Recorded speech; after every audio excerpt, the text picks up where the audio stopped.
Parshas Pinchas, and it's one of the situations where it's really an overlap from last week's Parsha. The story begins at the end of last week's Parsha, and the beginning of this week is just the completion of it. Not too much happening in this week, just a few very important points, though. So at the end of last week's Parsha, there was an incident where the Jewish people had been involved in various immoral behavior from the Midianite women, and a certain individual named Zimri, who was a leader of the tribe of Shimon, had a immoral act in public with a Midianite princess named Cosby, and Pinchas killed them in the act of that they were doing in public. And the beginning of this week's parsha is Hashem is telling that Pinchas is going to be rewarded for his action in that he stood up for God.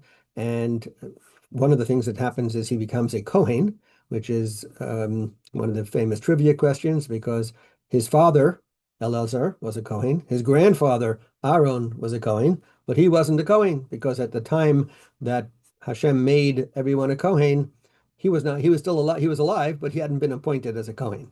And here he's going to be given the Brit Kehunat Olam, which is the covenant of Kahuna, of being a Kohen forever. In fact, most of the Kohanim Gedolim came from Pinchas.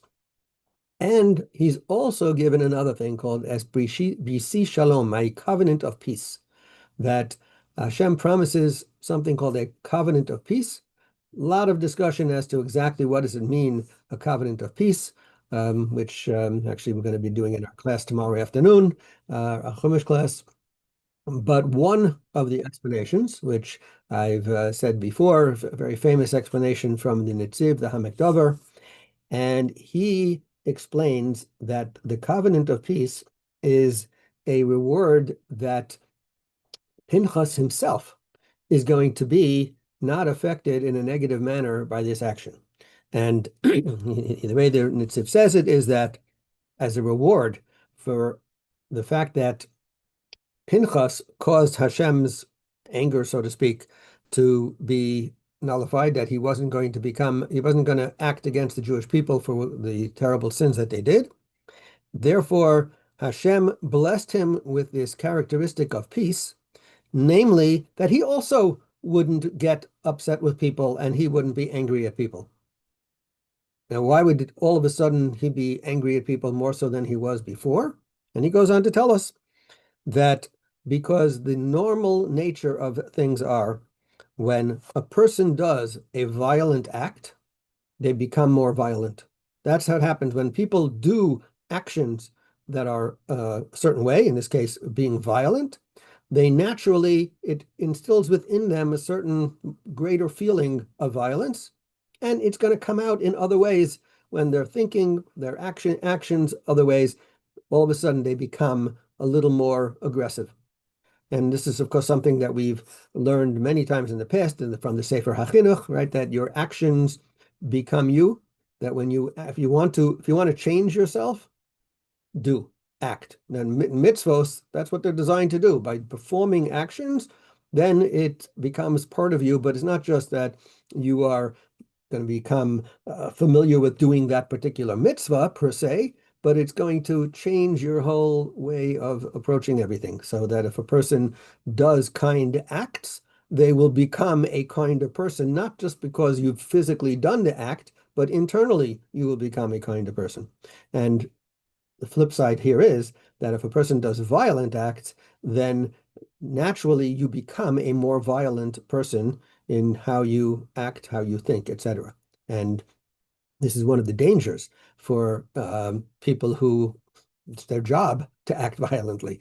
If someone is, even if I'm not trying to do something to all my friends and neighbors, if things that I do, if I'm in the army, right, as a soldier, if you happen to be, I'm not sure what else you might, something in law enforcement, whatever it might be, where you may have to do actions which are necessary, but are still violent and aggressive, it could affect you internally, and is likely going to affect you internally, so that you become more violent and you have to be that much more careful in your interactions with people on a regular basis.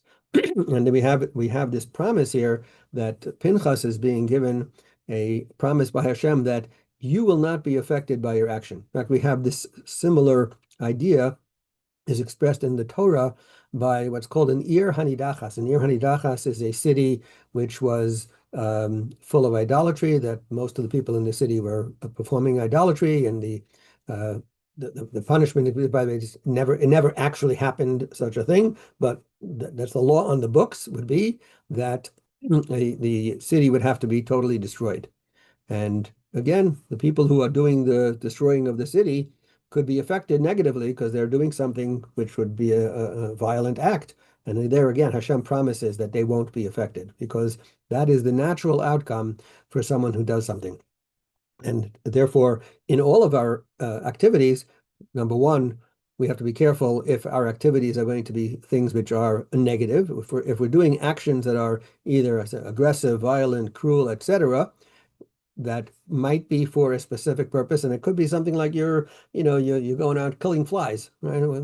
If you're going around killing flies, if you just do it all the time, and you become a less caring person, right? So it has to be something that we are aware of. Of course, on the flip side, for good things, we should be aware of the same concept, that the more we do actions that are positive and good, the greater people we will become, the nicer people we become. If we actually go physically and do a kind act, it's going to make us a kinder person on the inside as well. And that is the message of the covenant of peace that Hashem has given to Pinchas. Have a great Shabbos, everyone.